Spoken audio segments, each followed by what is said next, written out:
So welcome everybody to the hormone balancing mini masterclass. I hope tonight you come away feeling a bit more empowered with some things on your to-do list that you can do to help balance some of the causes, and we're going to look at some of the causes of the imbalances. First of all, a bit of an introduction for those that have their hands free and can use the chat function. It'd be really good to know what brought you here, what you're struggling with. If you want to share, feel free to not share as well and just write it on your notebook. If it's more private, that's absolutely fine. And just while you're typing that, if anyone wants to share, whether they struggle with sleep or whatever issue it is that you really struggle with on a day-to-day basis, um, thinking of something that you want to take away to improve at the end of this class. Just a little bit about me and sort of my journey for the last sort of 4 years. I've with the help of essential oils and also my background. My father is a nutritionist, so I've had many years of looking into a lot of the causes of imbalances and energy levels. And I must say, we're not replacing any medical or professional support. What we're trying to do tonight is to encourage a proactive approach to your health. And often when we do that, we don't often need, we're sort of looking after ourselves, and we often don't need medical support. But obviously, it's there if we want it. And also, things things like this that we're encouraging with regards to our eating, our exercise, it's something that your practitioner or your GP would encourage anyway. So we're not taking away anything that they sort of do for you with regards to hormone imbalance or any other issues with your ovaries. There's all sorts of endometriosis and things like that that are caused by excess or imbalanced hormones. And we will look into that as well.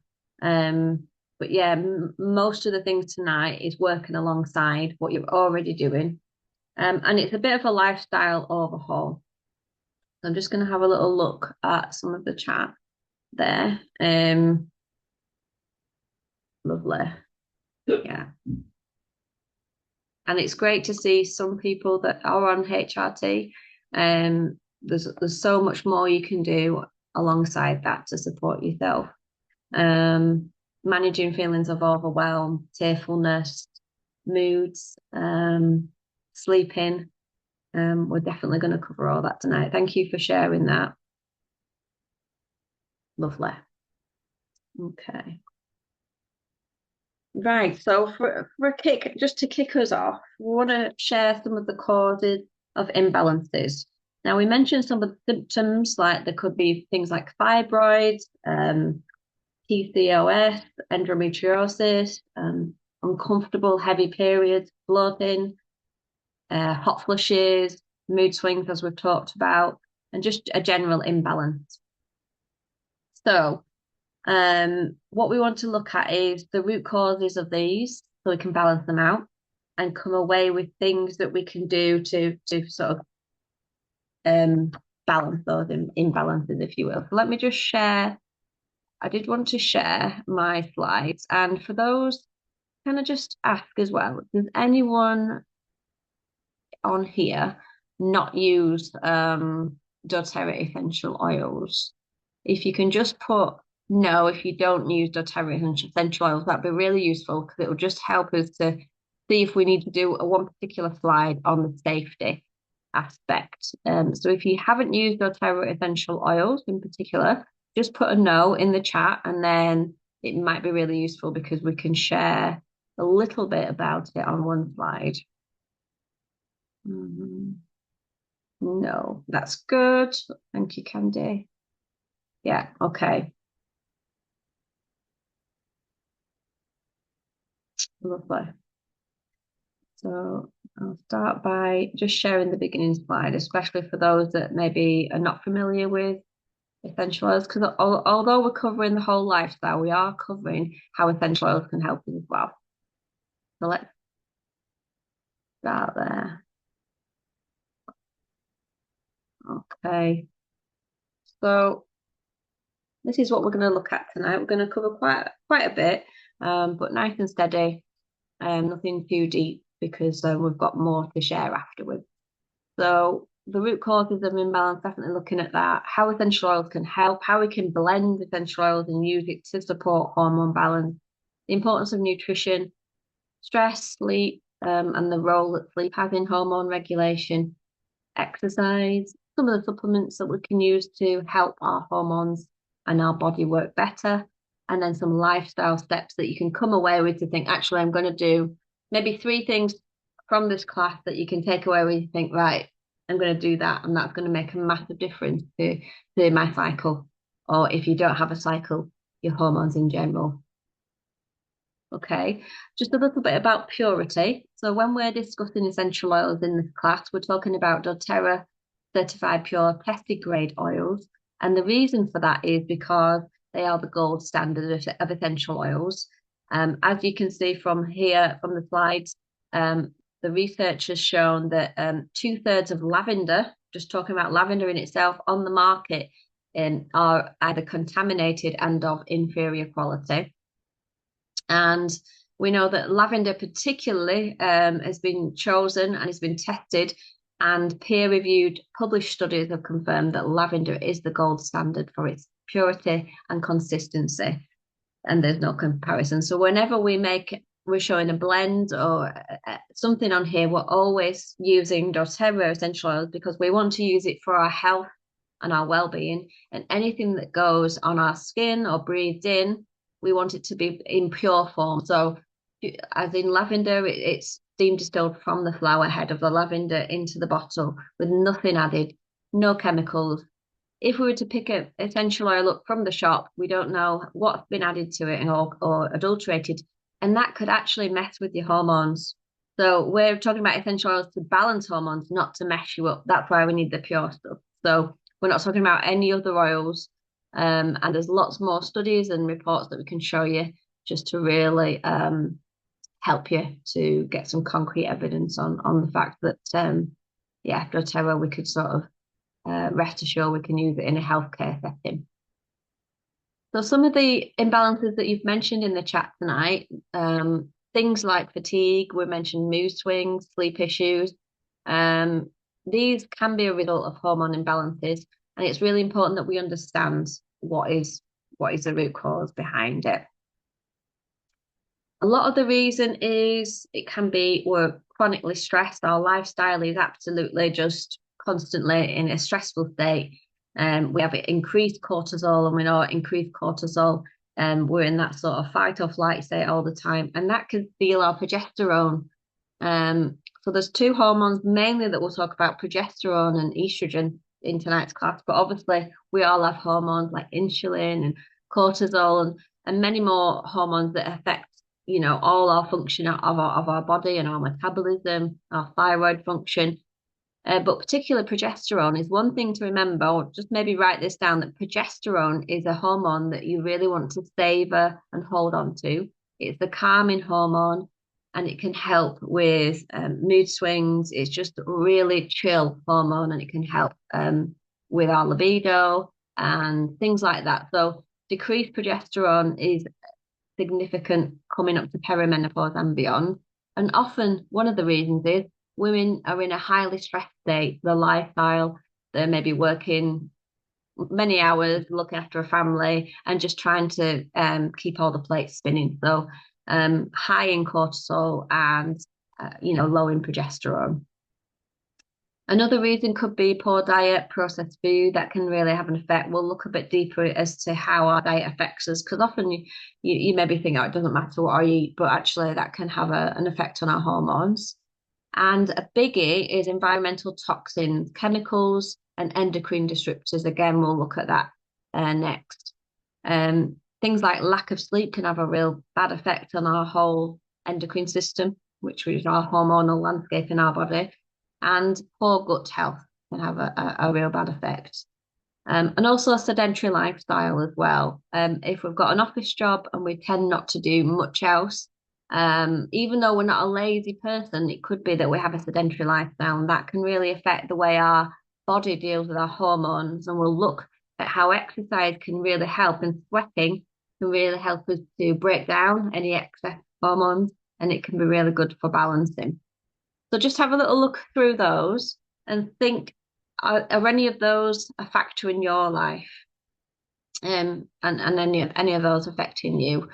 And you may not know, so we will look a little bit deeper because we want to look at some of the root causes. And the biggest one that I've known from my research of the past 4 years is nearly always, the fact that we have these xenoestrogens in our body. So let's just look at this little graphic here. It's a little bit complicated, but just basically, on a normal everyday, let's say we're perfect and we have perfect hormones and our hormones work the best way they can. Basically, the hormone chemicals attach to the cell and it sends signals to wherever it is to communicate into the body to say, you need to do this now, you need to do that now. So every function in our body is our hormones. When there's something that knocks our hormones off, they kind of mess up the signals, and then the signals go a different way. And that's what can disrupt communication and cause the imbalances. Um, so signs of hormonal imbalance could be, as you can see there, all those things and more. Overproduction of breast cell tissue. We've got poor sleep patterns, bone loss, bone aches, water retention, anxiety, hot flushes, UTIs, even irritability. And you'll see in a minute why this is. You think, oh, what's going to cause this? But it's just massive in our modern world today. And it's xenoestrogens. So what are they? They are synthetic compounds which mimic natural estrogen. So natural estrogen in the body is absolutely fine. The body knows what to do with it, and it has a normal function for us women as well as men to a degree. Now, natural estrogen, as you can see there, it's attaching to the cell, it gets through, and the cell then sends it to wherever it needs to go. When we have a xenoestrogen, it's a bit like an imposter or a fraud, a person that's disguised as an estrogen. And that when that attaches to a cell, it really knocks it off and it sends it somewhere else. And it can cause an overstimulation of normal function. The body just doesn't know what to do with it. This can cause many things, and we've looked at it in the last slide, but here we've got endometriosis, breast cancer, early menstruation. We can see time and time again, year after year, in puberty, it's getting a lot, girls' menstrual cycle are getting a lot younger, aren't they? Also, it can cause early uncomfortable menopause.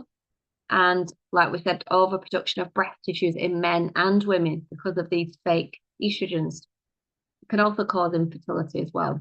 So we really need to look at this. And again, if you're writing notes, write a big word, xenoestrogen, and avoid. And we're going to look at ways that we can avoid and clean up anything that is going into our body that are xenoestrogens, because that has a massive effect on our hormone imbalance. And where are they found? Well, they can be found in many everyday things, things that we use all the time. Cleaning products, you may not use any of these. You may be super clean, which is great. That's a great start. And you're well on your way. But if you do, really consider some ways that you can clean up. So yeah, plastics, tap water, perfumes, colognes, medication, beauty products. Just whenever you breathe in, maybe you've got, let's say, these plugins that are in your home, you breathe that in, it's entering your lungs, it's entering your bloodstream, it's knocking your hormone off balance. Just because candles, things like that, if you're breathing it in, it has an effect. It goes into the body that way. And then we're going to look at skincare next, because xenoestrogens can be found in things that we put on our skin. Just a common everyday products on our skin, hair, body, makeup, cosmetics. Deodorant's a big one as well, isn't it? Going straight into where our lymph nodes are there, so blocking out that our body basically wants to detoxify through the skin. So if we're blocking it in any way, it's gonna halt that. So we really want to make sure we can sweat naturally and get all them toxins out. Even if it's an unpleasant smell, it's getting it out. It's better out than in. And shockingly, women on average put 168 chemicals on their bodies every day. And I'm sure that everyone here, that is not the case. But there's still a lot we can do to really clean up anything that's going in our skin. When we think of anything that we rub onto our skin or we're using cleaning, and maybe we've mopped the floor and we go barefoot on that floor and we've used a chemical cleaning product, then straight away it'll be absorbed into the bloodstream. Any moisturizer we put or perfume we're putting on our skin, it's going to then be absorbed into the bloodstream. And then we've seen what that xenoestrogen does. It mimics natural estrogen, and it tends to be that we have excess estrogen in our body. We've got both xeno and natural estrogen, and our body is like topped up with estrogen. And that causes all these problems that you mentioned in the chat, and also other problems as well, more serious. Just so we can get a lifespan on our, to see where we're up to with our sort of hormone cycle. We can see their estrogen levels in the yellow line from the start of our cycle right through to sort of perimenopause, which is anything from sort of 38 onwards. You can see there the big spike in estrogen. And then you can see post-menopause how it really does decline there. And we know that PMS is caused by hormone imbalance. So we can do a lot, no matter where we are in our cycle, whether it's pre, peri, or post, we can do a lot to balance. And generally, when we look at these imbalances, as we've talked about, it's generally we have too much estrogen in our body and too little progesterone, which causes estrogen dominance. 9 times out of 10, we're all estrogen dominant in the modern world. And then we can exaggerate our symptoms with, like we say, lifestyle, which is something that we're going to try and help you sort out. Okay, so some key action points now, just so we don't get lost in loads of information. It's really important that we clean up our home, and what's going on in our home is in our cleaning product, things that we smell, things that fragrance in our home, soaps, whatever we're putting on our body and our skin and our cosmetic. That would be a really good place to start. And we also need to manage our stress and sleep, because as we've learned, if we're in a highly stressed state all the time, we'll be low in progesterone because we'll be high in cortisol. And that also causes things like fat around the tummy, excess hair, facial hair, if we're high in cortisol. So not a good place to be. We're also going to look at using essential oils and supplements to support our body's ability to balance better. And we're going to look at how we can eat more clean and unrefined foods and to move our body. Okay, so first of all, how can essential oils help? And what are some of the top essential oils that you can have in your life that can really support hormone balance? So we've got, we know that essential oils can help manage stress. They can also help with some of the uncomfortable symptoms that we may be facing, like hot flushes, sleep disturbances. They can also give us emotional support by breathing them in and use them aromatically, can help with mood swings and reducing stress. And there's many ways we can use the essential oils. We can use them topically in a roller, we can diffuse them, and we can also use it in a bath with bath salts. Always to put them into some sort of a liquid soap or a bath salt, natural one, and then that will disperse into the water better rather than oil and water. Drops of oil on the water wouldn't mix. So definitely get yourself some plain Epsom or magnesium salts or whatever salts you like to use, and apply your essential oils into the salts so they sort of immerse there, and you can just put spoonfuls into the bath there. So some of the top oils, just as an example of what they can do for us. Lavender, it's known for its calming and stress reducing properties, which can help mood and sleep. And we know that's really important for hormone balance. Clary sage has been known to help balance estrogen levels and support menstrual cycle regularity. And we've had some lovely testimonials of how clary sage and the clary calm blend has really helped to reset people's cycles. That they were a bit off with the dates and would never knew when their cycle was going to be, the period. It's really helped to reset things. Also geranium. Geranium's a wonderful oil that can help support, again, regularity, support our mood, and help with balancing hormones. So they've all been studied for their ability to balance. And let's look at a little bit more.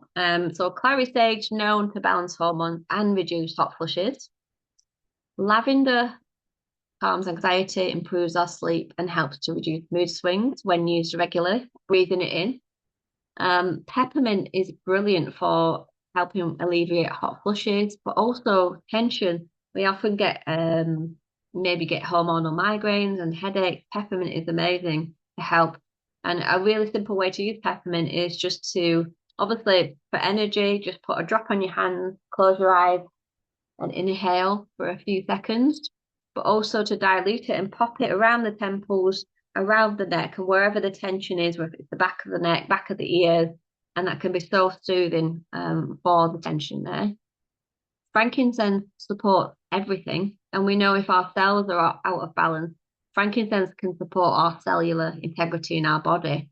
So frankincense is like a key oil to use to support our brain function, our hormones, emotionally, as well as being anti-inflammatory to the body and just really calming. And then finally, as we talked about, geranium just helps to support our emotions and helps to balance hormones. So that's a few chosen select ones that have known and really popular for their abilities to help balance our hormones.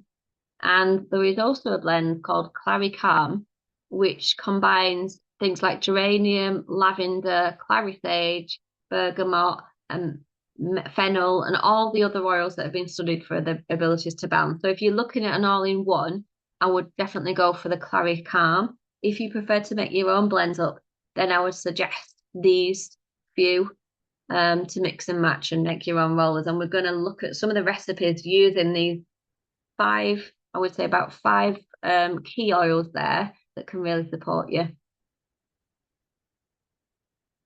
Okay, so we want to look at blending essential oils because they can really give us relief, and they can also be cost effective because using those five essential oils, we can really support many things. For example, clary sage, when it's combined with peppermint, can be a really good hot flush relief, either in a roller or a spray bottle. And again, if you want the sort of dilution, the rates and dilution, then any who's invited you tonight can provide it. But just as a rough guide, if we're talking a 10 ml roller, then 10 to 15 drops of each essential oil topped up with a carrier oil would be a great start. And you can sort of add more if you want it stronger. Anxiety and stress relief, beautiful blend is lavender and frankincense. This has helped so many, and also for sleep as well. It's been a wonderful reset for people in helping the body to just relax and really calm them down. And then we've also got sleep support of lavender and geranium. And then you can add frankincense to that as well. So you can add 2 or 3 or 4 blends together and make your own superwoman blend if you wish. And as we said, these blends can be used in a roller ball. You can diffuse it to increase, to help with your mood, or you can even add your own hormone balancing bath salts with any of those that you choose to use. And that would be a wonderful way to relax as well. A really good recipe for hot flushes. We mentioned how clary sage can help, and peppermint, and this also includes lavender. And this can really help to reduce the symptoms. Whenever we experience it, what we want to do is make that up, have it ready, especially if it's common for us, and apply to pulse points, the wrists and the neck where it gets, really awful. Whenever we experience it, you could even make it into a spray bottle as well if you wish, and keep it in the fridge with some water, and that'd be really soothing. What I would say is whenever we're using any of these blends, just keep it regular. Like if you can put it on in your body every day or every other day, it can help your body constantly try and balance. If we're just going to use it once a month, we can't expect our body to do much with that. So it needs to be an ongoing thing. And some people said to me, I tried the Clary Calm maybe a month, 2, but it was like by the third month, she really saw the difference. So really keep consistent with it, and little and often when you're applying these. And some key places when we're applying these rollers to our body, to apply it topically, we want to roll it onto our ankles, our uterus and ovary points, inner and outer. We also want to use the back of our neck. That's a really good point. and also on our sort of pulse points as well. Some really good places.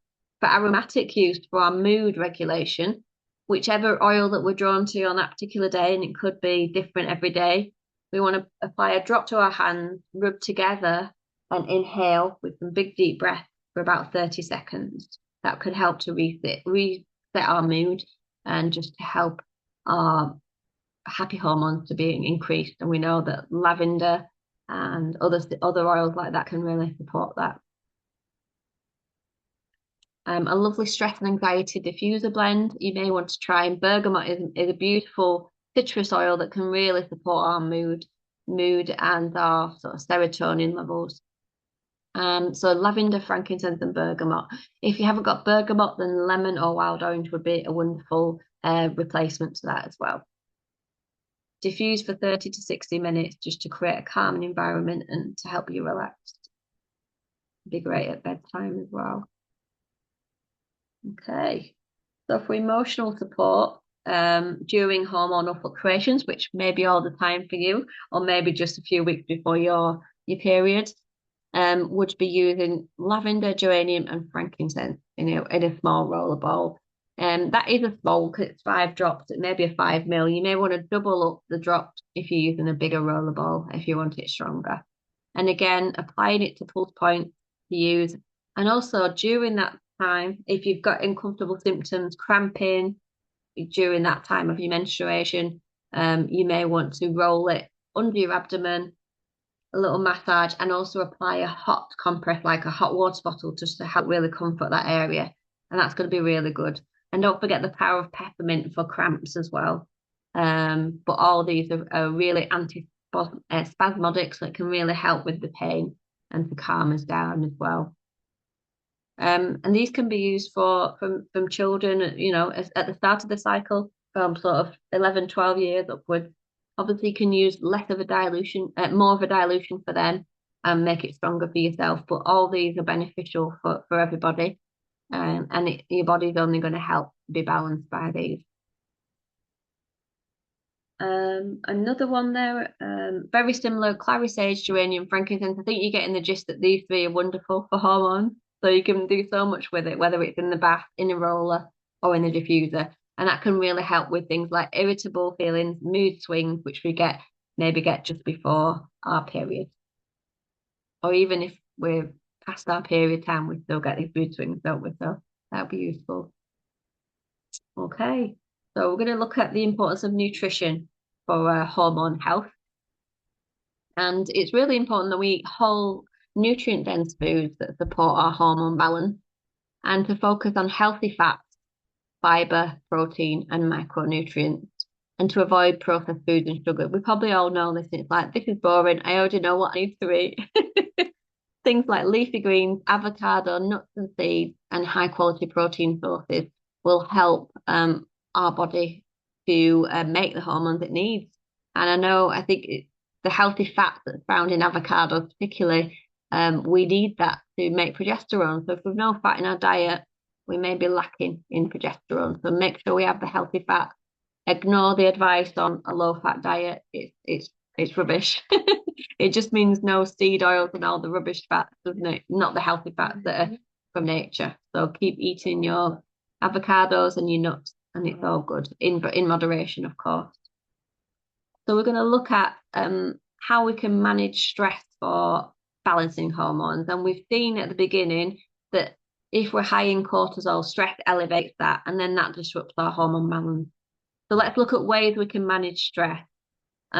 Using essential oils and using the breathing exercises that we mentioned about breathing it in and doing that. Inhale for 4, exhale for 4 for about 30 seconds. Regular physical activity will definitely help us with our endorphins and help us to sort of balance our cortisol levels. Things like mindfulness practices. And basically, we might need a whole lifestyle overhaul. If you think that you're chronically stressed and there's nothing you can do to change it, it may be that something's not working for you, that you need to cut out your life seriously. As really, it could be something as drastic as dropping something in your weekly schedule that you need to say, no, I can't do this anymore. I need to focus on me. And that's really important to be aware and have awareness of the week and what's taking you out of balance and causing the stress, and maybe getting more help and support if you need it. I've also mentioned healthy boundaries in there, and that's involved in our lifestyle, because many of the women that I speak to and work with, they always, and we all do, have a problem with saying no to people or helping people, because that's the way we are. We like to help people, and I'm not ever taken away to help people, because it's a lovely thing to do. What I would say is we do need to focus on self-care is basically us first. We do need to put our needs first in order to then give care to others. So it's a biblical principle. Love your neighbor as yourself, but you need to love yourself, and that includes care for yourself. So we really need to make sure that we are not caring for others at the detriment of our health. So healthy boundaries is important. The power of saying no is a big thing that I've been working on, or not even saying no, just saying I'll get back to you. And that's a really powerful thing we can do, especially if we'll do this. We've got other courses and one-to-ones that will talk more about this, about sort of looking at our cornerstones in our life, what's important for us, and regulating everything around that. And then if somebody says, "Oh, can you come for coffee with me?" It may be actually no. I need to do this, which is for me, whether it's your exercise or you're preparing food that's healthy, whatever it is, you're going to put yourself first. So that's a really important thing for me to stress there.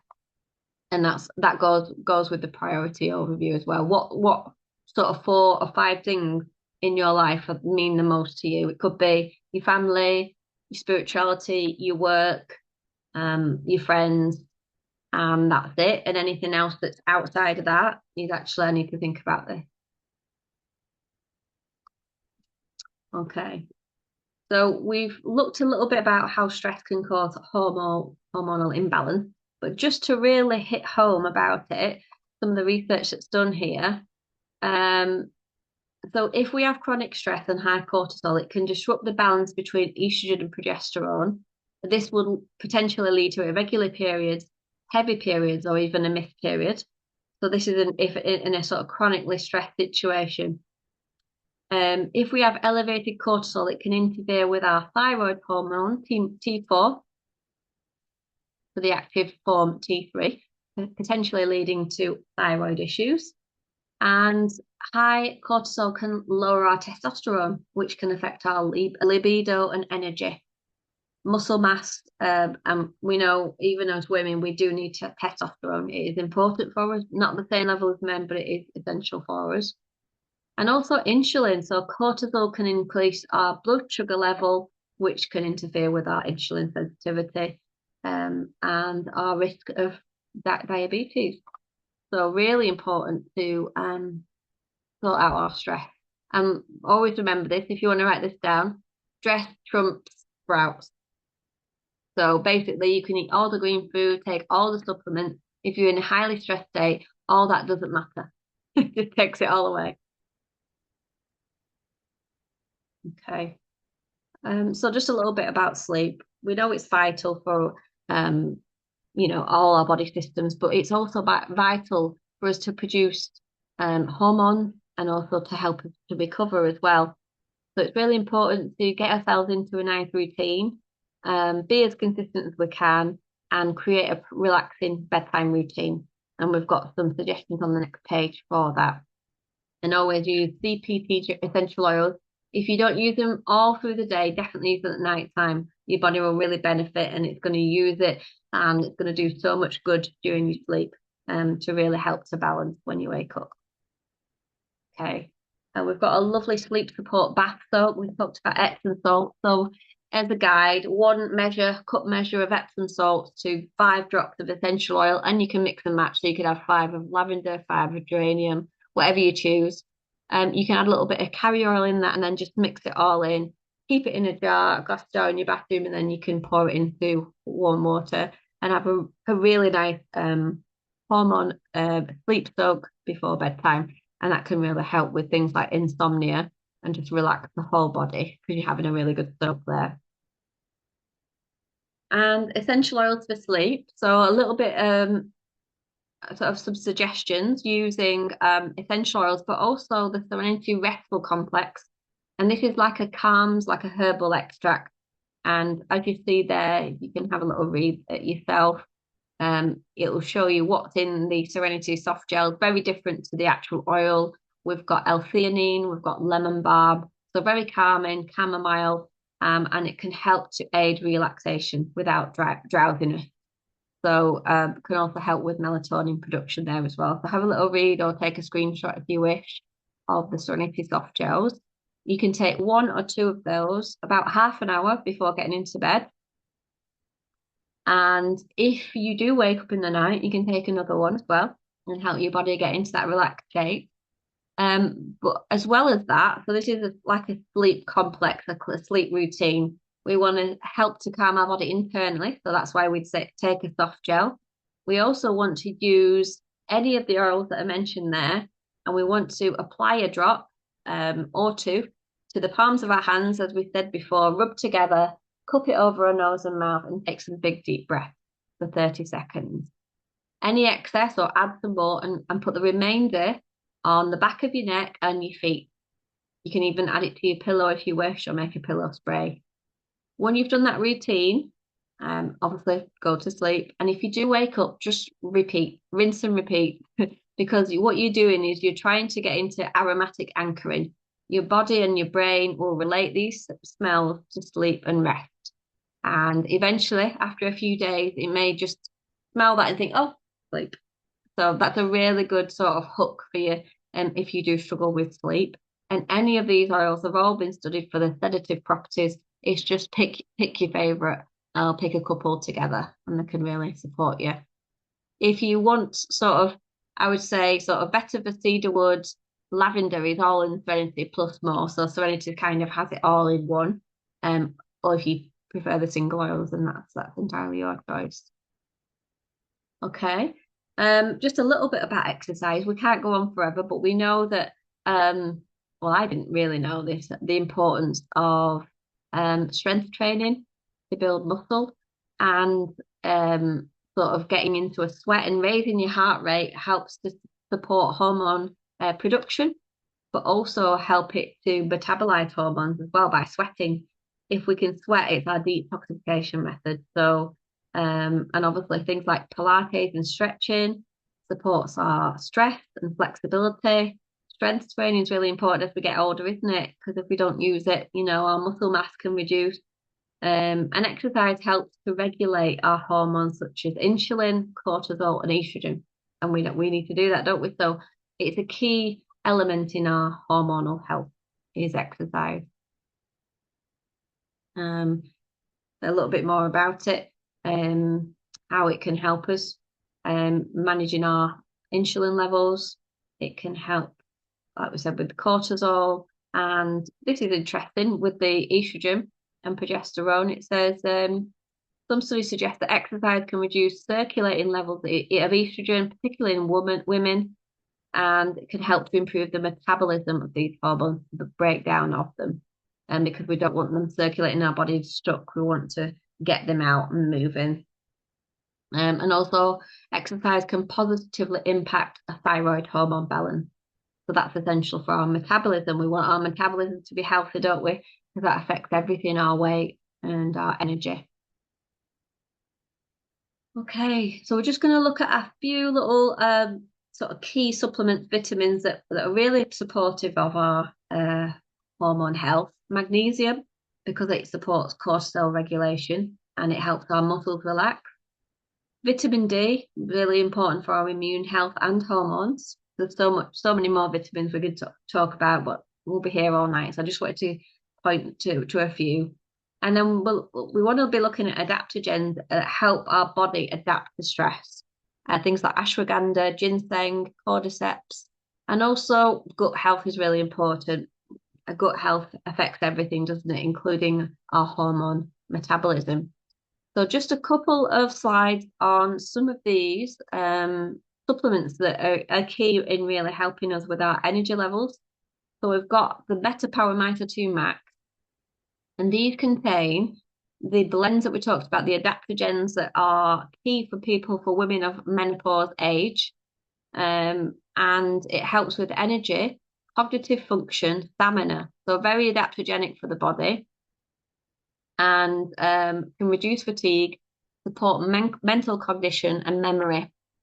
And researching each of these elements in the Mito 2 Max Meta Power supplement, it's amazing. When we look at this PQQ, if you want to research it yourself, just type in PQQ. I don't want to say it out loud because I can't pronounce it, but it indicates that this element, it's a salt, enhances blood flow to the cerebral cortex, and it's the area of the brain responsible for attention, cognition, and memory.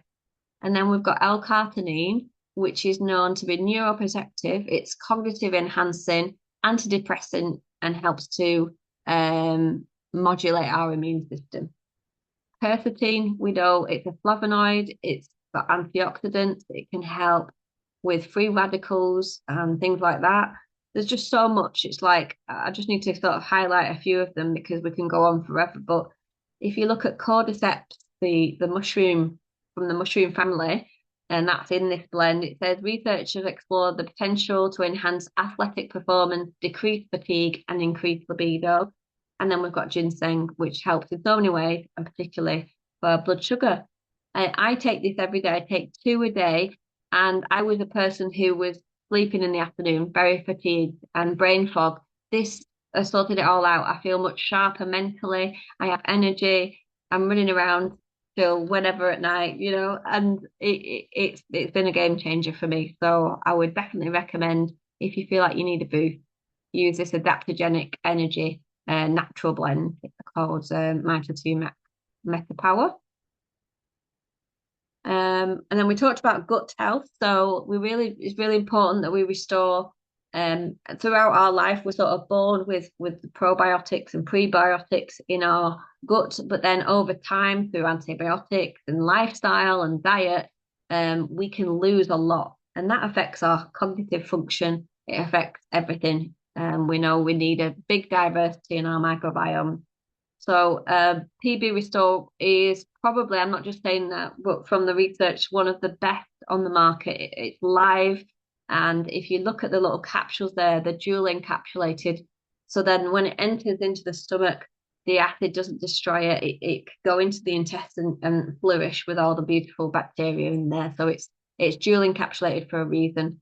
And so it delivers it at the right time, the time release there. So if you're after a good probiotic, you just take one of these a day to ensure that everything's working right. And often you'll find your cognitive function, your mood's better because your gut has been restored to the correct balance. And then finally, we mentioned about vitamin D and things like that. This Lifelong Vitality Pack sort of covers all the bases with all your vitamins, minerals, as well as your fatty acids, the omegas, basically everything that you feel like you need supplement wise, herbal extract, etc. It provides everything that we need for overall wellness and vitality. And this again is something that I take on a daily basis to support me. It's got powerful polyphenols, it's got turmeric extract, it's got, you name it. If you take a supplement and say, but I'll take this, I bet it's in here and I can check that out for you. It's absolutely fantastic. And also the bioavailable, so the food it's got broccoli, kale extract in it. So it's like you're taking sort of your food. So if you feel like you need an extra boost, you need to fill your nutritional gap, and that'll definitely help with your hormone, energy and fatigue, then I would definitely start on the Lifelong Vitality Pack to get you started. Along with that Mito 2 Max, I would take it all if I had a choice, which I do. Okay. So finally, just last slide or two, just depending on what age you are, this is what is a good thing to focus on in your 30s. Focus on stress management and balancing nutrition. Again, we're on about a proactive approach so we can sort of help with reducing the symptoms as we come up to perimenopause. And then when we get into our 40s, we want to address any symptoms, get to the root cause, and increase our sleep support. From 50s and beyond, it's really important we focus on our bone health and get a good bone nutrient supplement. The lifelong vitality provides that, and there's also a separate bone nutrient as well to enhance that.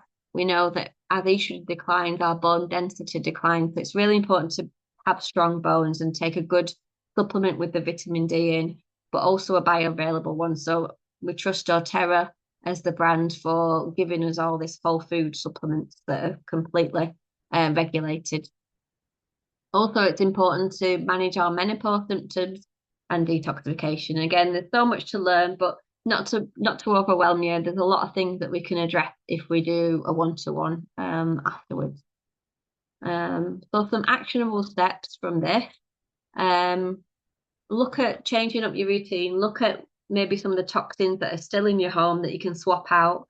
Maybe making some low tox cleaning sprays. And again, we've got a green cleaning class. We can send you a video on that. Track your symptoms and just look at your environment. Look at what you can change. Look at what's going on in your armpits that's maybe causing imbalance. And also prioritize self-care. So make time for relaxation, make time for whatever you need, priorities, whether it's making whole food for you, making your lunches, or whatever it is, make time for you because your body will thank you. And then you'll sort of go into your 40s, 50s, 60s plus and thrive and really, sort of take hold of your life and not just think, I've got these symptoms, there's nothing I can do. There's so much we can do to support our body. We just need to let it work properly and give it all the tools that it needs. So it could be really maybe 3 things that you can take away. Maybe if you want to pop it in the chat, any take home points that you've learned during this class that you think, actually, I want to look at this, this, and this, or you could write it in on your notes and look at what can make a big impact for you. And then you can sort of implement it over the weeks to come.